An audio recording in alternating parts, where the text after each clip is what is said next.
Hi friends, मैं आकांक्षा GK with आकांक्षा में आपका स्वागत करती हूँ। फ्रेंड्स, आज हम पेपर 5 का हिंदी का प्रशासनिक शब्दावली पढ़ने वाले हैं। बहुत ही इम्पोर्टेंट टॉपिक है और करीब इंग्लिश में भी इसके 5 आते हैं और हिंदी में भी आते हैं, जिनमें से हमको कोई 5 लिखना रहता है। तो अगर हम ये अच्छे से कर लेते हैं तो हमको पूरे मार्क्स मिलते हैं। इसके पहले भी मैं बहुत सारे करवा चुकी हूँ आपको अलग अलग पार्ट्स में। बहुत दिनों से ला नहीं पाई थी, तो आज मैं ये लेके आई हूँ। तो चलिए स्टार्ट करते हैं। आगे बढ़ने से पहले चैनल को सब्सक्राइब ज़रूर कीजिएगा। और फ्रेंड्स, ये हमारे हिंदी के नोट्स हैं। हिंदी के नोट्स में आपको ये सभी प्रशासनिक शब्दावली मिल जाएंगी। तो आप हिंदी के नोट्स अगर लेना चाहते हैं तो 200 रुपये उसकी सॉफ्ट कॉपी का प्राइस है और हार्ड कॉपी का प्राइस 450 है। और अगर आप हमारे पैकेज के साथ लेते हैं इसको तो आपको ये और कम में पड़ जाएगा। पैकेज जो हमारा पूरा 1 से लेकर 6 पेपर तक का है। पहला है कंपेन। कंपेन मतलब क्या होता है, अपन बोलते हैं ना, हम ये कंपेन चला रहे हैं, ये कंपेन चला रहे हैं, तो जागरूक करने के लिए कंपेन चला रहे हैं ना। तो ये कंपेन मतलब होता है अभियान। कंपेन का मतलब क्या होता है? कंपेन का मतलब होता है अभियान। ये है कैपिटल। एक कैपिटल मतलब होता है राजधानी, ये वो कैपिटल नहीं है। यहाँ कैपिटल का मीन्स होता है पूंजी, पैसा। आप कितना कैपिटल लगा रहे हैं, आप कितना निवेश कर रहे हैं, तो निवेश में कितना कैपिटल लगा रहे हैं, तो वहाँ पे इसका मतलब हो जाता है पूंजी, है ना। कैजुअलिटी मतलब हो जाता है दुर्घटना। कैजुअलिटी मतलब यहाँ पे इनके वर्ड में कैजुअलिटी मतलब हो जाता है दुर्घटना। सीज फायर मतलब होता है अल्प विराम। क्या होता है सीज फायर मतलब? अल्प विराम। नेक्स्ट है सर्किट हाउस। सर्किट हाउस का मतलब होता है विश्राम भवन। बोलते हैं अरे मुख्यमंत्री जी आ रहे हैं, सर्किट हाउस खोल दो, या ये आ रहे हैं तो सर्किट हाउस खोल दो। तो सर्किट हाउस मतलब होता है विश्राम भवन। सर्किट हाउस मतलब क्या होता है? विश्राम भवन होता है। क्रोनोलॉजी। क्रोनोलॉजी का मतलब होता है कालक्रम, कालानुसार। क्रोनोलॉजिक ये जो किस घटनाक्रम में क्या क्या हुआ, कि तो ये एक क्रोनोलॉजी बताई जाती है। तो वह उसी क्रोनोलॉजी को ही हिंदी में बोलते हैं कालक्रम। आपको ऐसा भी बोल सकते हैं कि कालक्रम को क्या बोलते हैं, या ये भी बोल सकते हैं क्रोनोलॉजी को क्या बोलते हैं। दीवानी कचहरी। दीवानी को हमेशा सिविल बोला जाता है। दीवानी कोर्ट बोलते हैं ना, तो बोलते हैं सिविल कोर्ट। तो दीवानी दीवानी को सिविल बोला जाता है और कचहरी मतलब होता है कोर्ट। तो दीवानी कचहरी मतलब हो जाएगा सिविल कोर्ट। नेक्स्ट है सह अभियुक्त। क्या है सह अभियुक्त? सह को बोलते हैं हम को। सह को क्या बोलते हैं? को बोलते हैं। और अभियुक्त को बोलते हैं एक्यूज्ड। तो सह अभियुक्त को बोलेंगे को एक्यूज्ड। सह मतलब को, साथ सह पार्टी ना, सहयोग, कॉपरेशन। तो सह के लिए को का यूज़ किया जाता है, सीओ को का। और यहाँ पे अभियुक्त है तो अभियुक्त के लिए एक्यूज्ड का यूज़ किया जाएगा।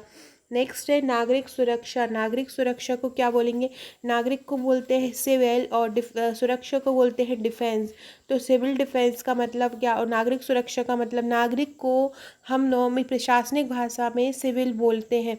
तो नागरिक के लिए क्या आ जाएगा यहाँ पे? सिविल आ जाएगा। और सुरक्षा के लिए आप खुद की रक्षा करना बोलते हैं, डिफेंस कर रहे हैं, तो सुरक्षा का मतलब हो जाता है यहाँ पे डिफेंस।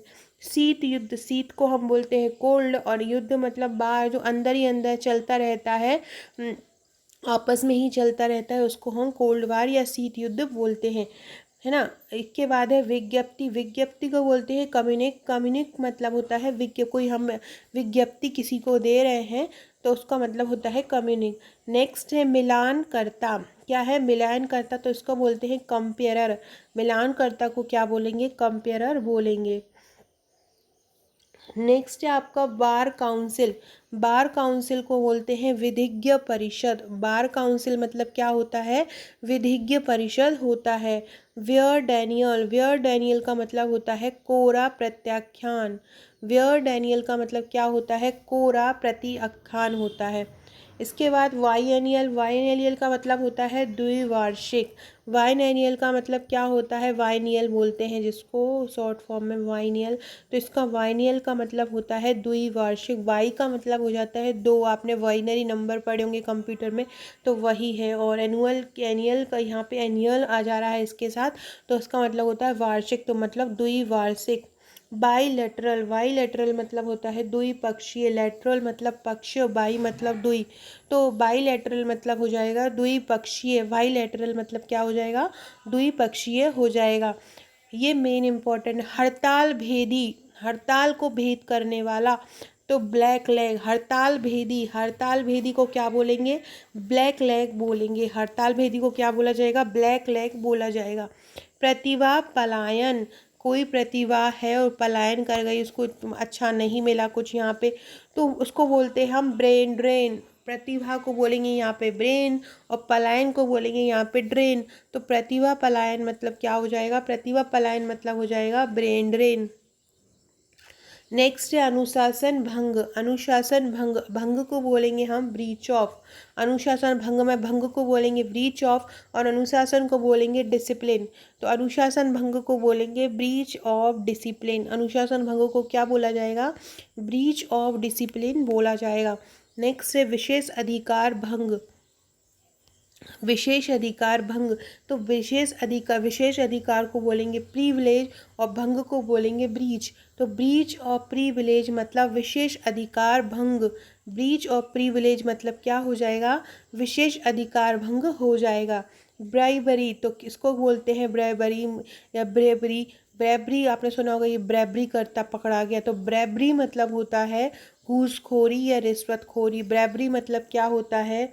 ब्रेबरी मतलब होता है घूसखोरी या रिश्वतखोरी। नेक्स्ट है बल्क इंस्पेक्शन। बल्क मतलब होता है, बोलते हैं बल्क में खा रहे हैं, बल्क में कर रहे हैं, तो बल्क मतलब होता है समूह में करना, एक साथ करना। तो यहाँ पे बल्क का मतलब आ रहा है सामूहिक, और इंस्पेक्शन का मतलब आ रहा है निरीक्षण। तो बल्क इंस्पेक्शन का मतलब क्या होता है? सामूहिक निरीक्षण होता है। नेक्स्ट है बल्क परचेज। बल्क वही बहुत ज़्यादा मात्रा में मतलब हो, यहाँ पे बल्क परचेज में आ जाएगा थोक में। तो बल्क परचेज मतलब थोक खरीद। तो बल्क परचेज मतलब क्या हो जाएगा? थोक खरीद हो जाएगा। नेक्स्ट है ब्यूरोक्रेट। ब्यूरोक्रेट मतलब होता है अधिकारी या दफ्तर साहब। ब्यूरोक्रेट मतलब क्या हो जाएगा? अधिकारी या दफ्तर साहब। बाय या बाय इलेक्शन का मतलब होता है उपचुनाव। बाय या बाय इलेक्शन का मतलब क्या होगा? उपचुनाव होगा। एम्यूनिशन मतलब होता है गोला बारूद। एम्यूनिशन मतलब क्या होता है? एम्यूनिशन मतलब होता है गोला बारूद। एनोलॉजी, एनोलॉजी को बोलते हैं सदृश्य। एनोलॉजी को क्या बोलते? इसके दृश्य, एनोलॉजी है इसके जैसा, तो एनालॉजी को क्या बोलेंगे? एनालॉजी को बोलेंगे सदृश्य। अमेक्सर मतलब होता है संलग्नक। अमेक्सर मतलब होता है संलग्नक। नेक्स्ट है एनोटेशन। एनोटेशन मतलब होता है टिप्पण लेखन। एनोटेशन मतलब क्या होता है? एनोटेशन मतलब होता है टिप्पण लेखन। Anticipatory bail. एंटीसिपेटरी बेल मतलब, ये बात तो आपने अभी बहुत सुन रहे होंगे, सुशांत का जो केस चल रहा है उसमें। तो एंटीसिपेटरी जेल बेल मतलब होता है, एंटीसिपेटरी मतलब होता है अग्रिम, और बेल मतलब होता है जमानत। क्या होता है इसका मतलब? एंटीसिपेटरी बेल का मतलब होता है अग्रिम जमानत। ठीक। इसके बाद है अपॉइंट। अपॉइंट मतलब होता है नियुक्त करना। अपॉइंट मतलब क्या होता है? नियुक्त करना। Armed force. आर्म्ड मतलब होता है सशस्त्र, और फोर्स मतलब होता है बल। तो आर्म्ड फोर्सेस का मतलब क्या होगा? सशस्त्र बल होगा। अरेस्टमेंट। अरेस्टमेंट का मतलब होता है निर्धारण।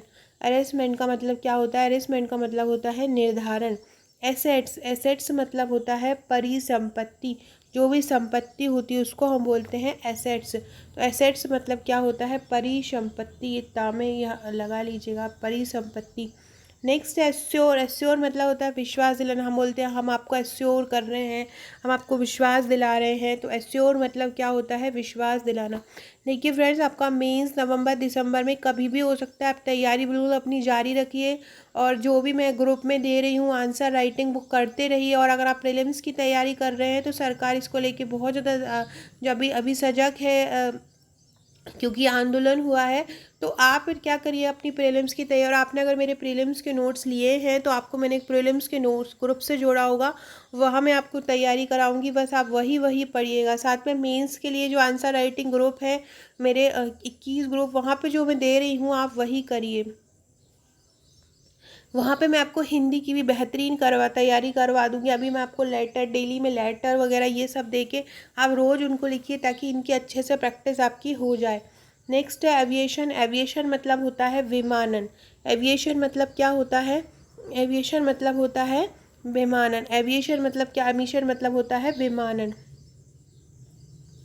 नेक्स्ट है एक्ट ऑफ मिसकंडक्ट। मिसकंडक्ट मतलब होता है मिसबिहेव। तो एक्ट ऑफ मिसकंडक्ट मतलब होता है कदाचार, बुरा आचार। एक्ट ऑफ मिसकंडक्ट मतलब होता है कदाचार। एड्यूस, एड्यूस मतलब होता है पेश करना। एड्यूस मतलब क्या होगा? एड्यूस मतलब होगा पेश करना। एडजर्नमेंट, एडजर्नमेंट मतलब होता है स्थगन करना। एडजर्नमेंट मतलब क्या होगा? स्थगन करना। अडोप्ट, किसी चीज़ को अडोप्ट करना। अडोप्ट मतलब उसको स्वीकार करना या गोद लेना बोलते हैं। अडोप्ट मतलब हो जाएगा यहाँ पे अंगीकार करना, एक्सेप्ट करना। एडल्ट्रेशन, एडल्ट्रेशन मतलब हो जाएगा यहाँ पे अपमिश्रण। एडल्ट्रेशन मतलब क्या हो जाएगा? अपमिश्रण। एडवाइजरी काउंसिल, एडवाइजरी काउंसिल मतलब होता है सलाहकार परिषद। काउंसिल का मतलब हो जाएगा यहाँ पे परिषद और एडवाइजरी का मतलब हो जाएगा सलाहकार। एडवोकेट मतलब पक्ष समर्थन, वकील भी बोला जाता है इनको। एफर्मेटिव मतलब होता है सकारात्मक। एफर्मेटिव आपने सुना होगा, आप टेंस करते में एफर्मेटिव, नेगेटिव, इंटेरोगेटिव। तो ये एफर्मेटिव मतलब क्या होता है? सकारात्मक होता है। नेक्स्ट है age of suffrage. Age of suffrage मतलब होता है मताधिकार आयु। वेरी इंपॉर्टेंट है ये। एज ऑफ सफरेज मतलब मताधिकार आयु।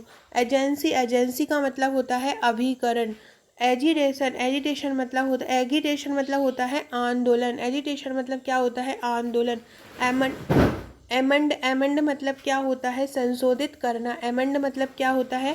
एमंड मतलब होता है संशोधित करना। सो फ्रेंड्स, ये थे हमारे आज के। नेक्स्ट हम अब नेक्स्ट वीडियो में पढ़ेंगे। तब तक के लिए आप चैनल को सब्सक्राइब कीजिएगा।